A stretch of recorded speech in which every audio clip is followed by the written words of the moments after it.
faço parte do primeiro grupo de recuperação da Fazenda Esperança, de 1983.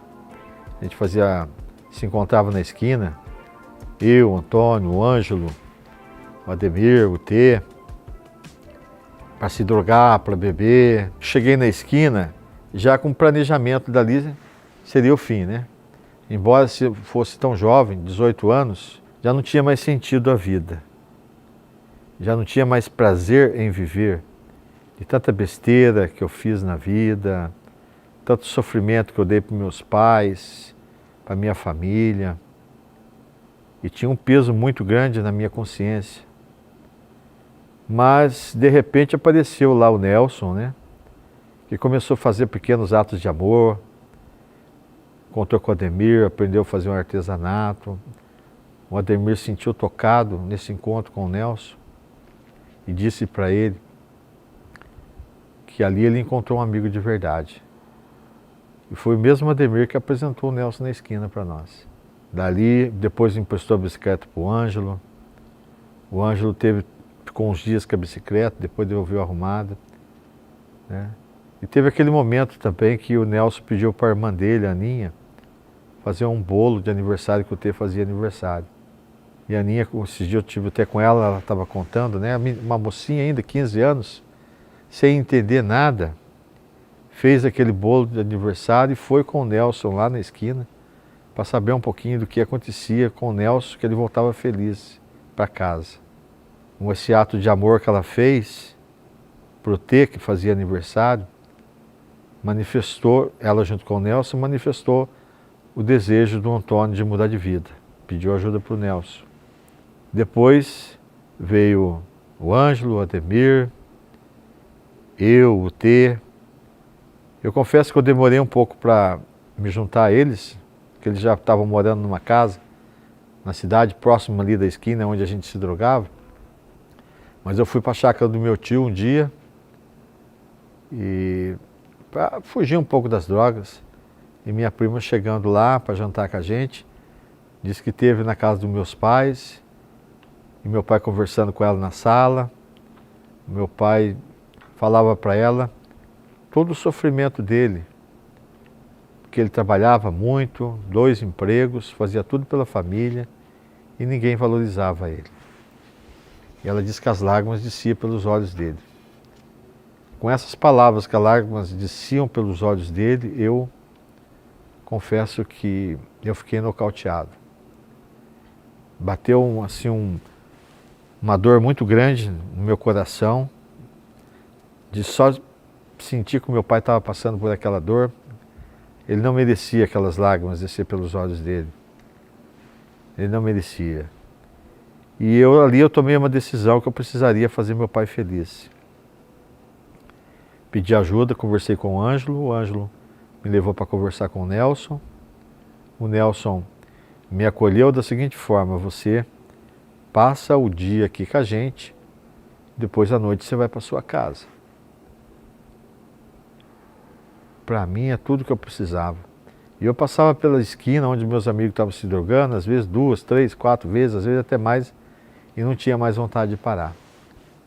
Porque aquela escolha que eu fiz de mudança de vida, de fazer minha família feliz, fazer minha mãe feliz, meus irmãos felizes, aquelas pessoas que gostavam de mim também felizes, aquilo foi uma decisão mais certa da minha vida. E a gente vivia do nosso próprio suor, ninguém tinha um trabalho, ninguém tinha uma profissão, somente o Nelson, que tinha uma profissão, trabalhava na cooperativa, trabalhava 6 horas por dia como digitador, e ele colocava tudo que ele ganhava em comum, junto com a gente.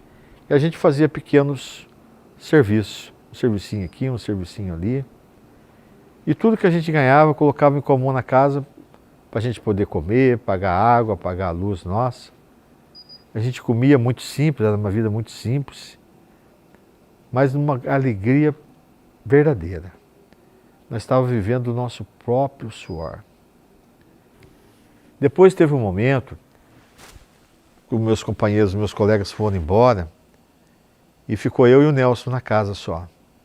Nesse período que ficou eu e o Nelson, para mim foi um período assim que eu tive que realmente assumir a minha recuperação. assumi a posição que eu queria mudar de vida. O Nelson firme, sempre firme também. E o Frei nos acompanhando pela paróquia. A gente ia todos os dias na missa, ia na casa dos pais do Nelson, todo dia a gente ia lá jantar, o Sr. João Rosendo sempre preparou uma janta para nós com todo carinho. Eram os dois lugares que a gente frequentava, né? Paróquia e a casa dos pais do Nelson. Me lembro que um dia ele queria me dar uma alegria, me convidou para pescar, ele foi pescar comigo, sempre gostei de pescaria. Nós não pegamos peixe nenhum, mas eu pude, naquele momento, abrir a minha alma para o Nelson, falar tudo aquilo que me fazia sofrer, todo aquele arrependimento que eu carregava comigo das coisas más, erradas que eu fiz na vida, aquela angústia que eu guardava das pessoas que me fizeram mal. Ali eu comecei a trabalhar toda essa miséria dentro de mim, sempre ajudado pelo Nelson, ajudado pelo Frei Hans, né? Então a vida começou a ter sentido novamente. Depois da primeira casa, veio o Ferd, primo do Frei Hans, morar com a gente. Na primeira casa já começou a ter outros recuperandos que foram chegando também. A gente ficou um pouco mais de um ano naquela primeira casa. Aí depois viemos para o centro masculino. E começou a vir mais recuperando, mais recuperando.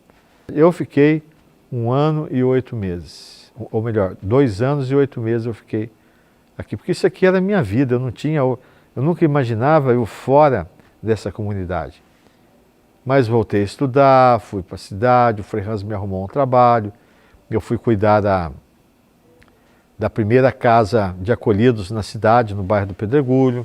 Eu fui o responsável dessa casa, junto com o Sérgio Cano, que era um voluntário que se aproximou também. Conheci a Ana, minha esposa, hoje, temos 36 anos de casado. A gente começou a se encontrar. Depois, Frei Hans me chamou para uma conversa e me disse que não estava na hora de eu namorar ainda. Eu estava, assim, bem apaixonado pela Ana, ela por mim, mas eu pedi para ela fazer um encontro em Mariápolis. Ela foi, Mariápolis férias. Na volta eu rompi o namoro com ela. Ficamos 6 meses longe do outro. Depois eu saí da fazenda, voltei para a casa dos meus pais, ter uma convivência com os meus pais. Eu com a Ana nos encontramos de novo, daí construímos um lar, tivemos 2 filhos. Aí eu fui atrás de uma profissão, comecei a trabalhar como eletricista, tinha um meu emprego na cidade, fazia os 2 trabalhos para construir a casa. E assim fui reconstruindo a minha vida. Depois tive uma recaída, essa recaída foi dura, foi difícil para todos nós, para mim, para a Ana, para os filhos. Já tinha 2 filhos, né? Mas recomecei dentro da minha casa mesmo, reconstruí a minha vida com a Ana, minha vida moralmente, meu caráter. Voltei a estudar, passei num concurso público na prefeitura. Estou lá na prefeitura há mais de 30 anos trabalhando nesse emprego, né? A Ana também sempre lutando junto comigo, uma mulher guerreira. Então hoje nós temos 5 netos. Passei por essas etapas na Fazenda Esperança, né? O nascimento da obra, depois o nascimento da família Esperança, depois também acompanhei, também lutei junto com o nascimento do GEV aqui na região sudeste. Agora estou no Comitê dos Ex. Eu achava que eu já estava feita a minha parte, eu não iria mais me envolver num trabalho igual a esse, mas nasceu há uns 3 anos atrás o Comitê Internacional dos Ex, com o Maurício, com o Rômulo. O Rômulo era responsável, daí ele foi para um outro setor e me convidaram para ser o representante dos ex na parte masculina. Sinceramente, eu fiquei um pouco assustado, porque eu já estou com 59 anos de idade, resisti, falei para o Maurício, eu acho que eu não sou a pessoa certa, Maurício, porque é muita coisa, hoje eu não acompanho mais os meios de comunicação. Ele falou, fica tranquilo, que a gente te ajuda, queremos você com a gente. Aí conversei com a minha mulher, ela aprovou a ideia, me deu alvará, né? Quando ela me deu alvará, daí eu fiquei mais tranquilo. Depois nasceu a ideia de trazer mais gente para o núcleo dos ex. Já tinha o Laurens, Maurício, trouxemos o Cláudio Monteiro, depois a Tati, que é uma ex, depois a Moniquinha também, que faz parte. E o Cláudio Monteiro com Luciene lá de Juiz de Fora, um dia tiveram a ideia de fazer um encontro em Juiz de Fora para os ex na fazenda de Guarará. E quando o Cláudio veio falar comigo, eu falei, Cláudio, então vamos ampliar, né? Vamos ampliar, vamos abrir esse leque, vamos convidar os dinossauros todos, né, que estão aqui na nossa região. O Ângelo, o Antônio, Tarquínio, Didi, o Bita lá em São José dos Campos. E a maioria deles se juntaram a nós. E outros também, que é mais novos, né? Meu neto sempre me acompanhando, mais velho, Samuel, e fomos para Guarará. Foi um encontro tão bonito, tão especial, tão rico, que a gente voltou muito feliz de lá. E de lá não paramos mais, começamos a fazer vários encontros. Fizemos aqui no dia do ex, fizemos aqui no Centro Feminino, depois fomos para fazer um encontro em Pouso Alegre, a parte feminina foi para Santa Rita, Minas Gerais, fizemos um outro encontro nas Pedrinhas, aqui em Guaratinguetá, recentemente fizemos em Pinda, e cada encontro tem a sua história, cada encontro tem sua particularidade, e como Deus age de uma maneira muito linda em cada encontro, nessa unidade que a gente tem, né? Então, outra coisa, eu não esperava nunca voltar para viajar para a Europa, fui para Roma, né? Um passo importante que dei na minha vida, junto com a Ana. Tive a oportunidade de dar meu testemunho para o Santo Padre, um momento muito especial na vida de um homem, né? 40 anos junto com a obra, junto com a Fazenda Esperança. Esses dias estivemos também no Carnaval, visitamos 3 fazendas no Rio Grande do Sul. Foi momentos especiais.